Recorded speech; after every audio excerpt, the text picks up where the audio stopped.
Tunisia के जार्जिस शहर पहुंचने वालों की नज़र एक ऐसी कलाकृति पर जाएगी जो ज़मीनी हकीकत से ज़्यादा एक खुशनुमा ख्याल सी महसूस होती है। इन दिनों ट्यूनीशिया में कुछ मछुआरे ही ठीक ठाक मछलियां पकड़ पाते हैं, कईयों ने तो ये पेशा ही छोड़ दिया है।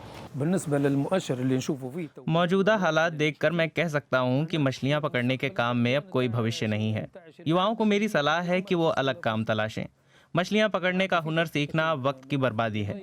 इससे रोजी रोटी नहीं चल सकती।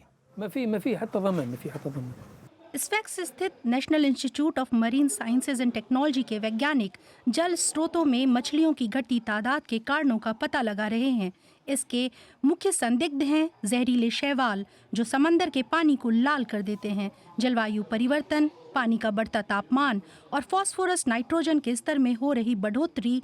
ये सभी शैवालों को फलने फूलने का माकूल अवसर देते हैं।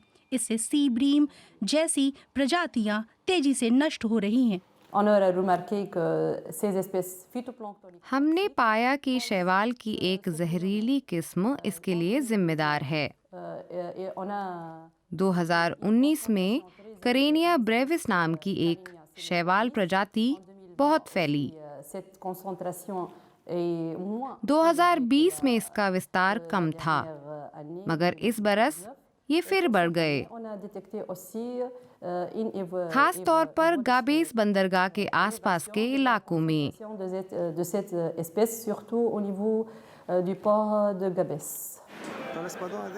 रोजी रोटी चलाने के लिए मछुआरे अक्सर गैर कानूनी तरीकों का सहारा लेते हैं, मसलन इस सोट फिश की तरह बेहद कच्ची उम्र और छोटे आकार वाली मछलियां पकड़ना। स्फैक्स के मछली बाजार में आपको रे और शार्क जैसी संरक्षित प्रजाति की और विलुप्त प्राय मछलियां भी मिलेंगी। बाजार में शार्क की उपलब्धता बढ़ती ही जा रही है। पहले इस तरह की मछलियों की मांग कम थी, मगर स्फैक्स में लोग इसके आदी हो गए हैं। खास तौर पर युवाओं के बीच तो इन मछलियों की मांग काफी ज्यादा है। बेचिर सैदी और निदाल त्राबेलसी इस चलन को पलटने की कोशिश में है। उनकी कोशिश है कि मछुआरे शार्क जैसी संरक्षित प्रजातियों को ना पकड़ें। ये दोनों प्रोजेक्ट मेड बाय कैच का हिस्सा हैं, जो 2 साल पहले लॉन्च हुआ था। बड़े स्तर पर आंकड़े जमा करने से इसकी शुरुआत हुई। हमने काफ़ी सारा डेटा जमा किया। हमारी कोशिश है इसके सहारे ऐसे तरीके बताना जिनकी मदद से ट्यूनीशिया में मछलियों के साथ साथ जाल में फंस जाने वाले संरक्षित प्रजातियों के शिकार को घटाया जा सके।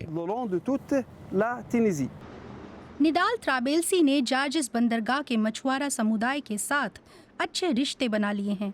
वो उन्हें शोध के नतीजे बताते हैं, बंद सीजन की अवधारणा के बारे में बताते हैं। बंद सीजन यानी वो अवधि जिसमें मछलियों की अलग अलग प्रजातियां अंडे देती हैं। इस दौरान उन्हें नहीं पकड़ना चाहिए। नमूने बताते हैं कि भूमध्य सागर में मछलियां पकड़ने के काम को ज्यादा सस्टेनेबल बनाया जाना चाहिए। एक उपाय ये है कि मछली पकड़ने के अलग अलग तरीके इस्तेमाल हों। जाल बिछाने के बदले लॉन्ग लाइनिंग तकनीक का इस्तेमाल हो। लॉन्ग लाइनिंग में लंबी प्लास्टिक लाइंस इस्तेमाल होती हैं, जिनमें 6 मीटर के अंतराल पर सार्डिन लगे हुक्स होते हैं। मेड बाय कैच इसी तरह की फिशिंग की अनुशंसा करने की योजना बना रहा है। लॉन्ग लाइन और हुक एंड लाइन फिशिंग में मछलियों के पास विकल्प होता है, जो चारे के लालच में आती हैं, पकड़ी जाती हैं, बाकी बच जाती हैं। ये जाल लगाने से बिल्कुल अलग है। जाल तो समंदर की हर चीज फंसा लेता है। लसाद बेन चोइखा लॉन्ग लाइन तरीके का समर्थन करते हैं, मगर आज वो मछलियां पकड़ने नहीं जा सकते। आज हवा बहुत जोर की है, लहरें बहुत ऊंची हैं, हालात बड़े खतरनाक हैं। इसीलिए वो बंदरगाह लौट रहे हैं।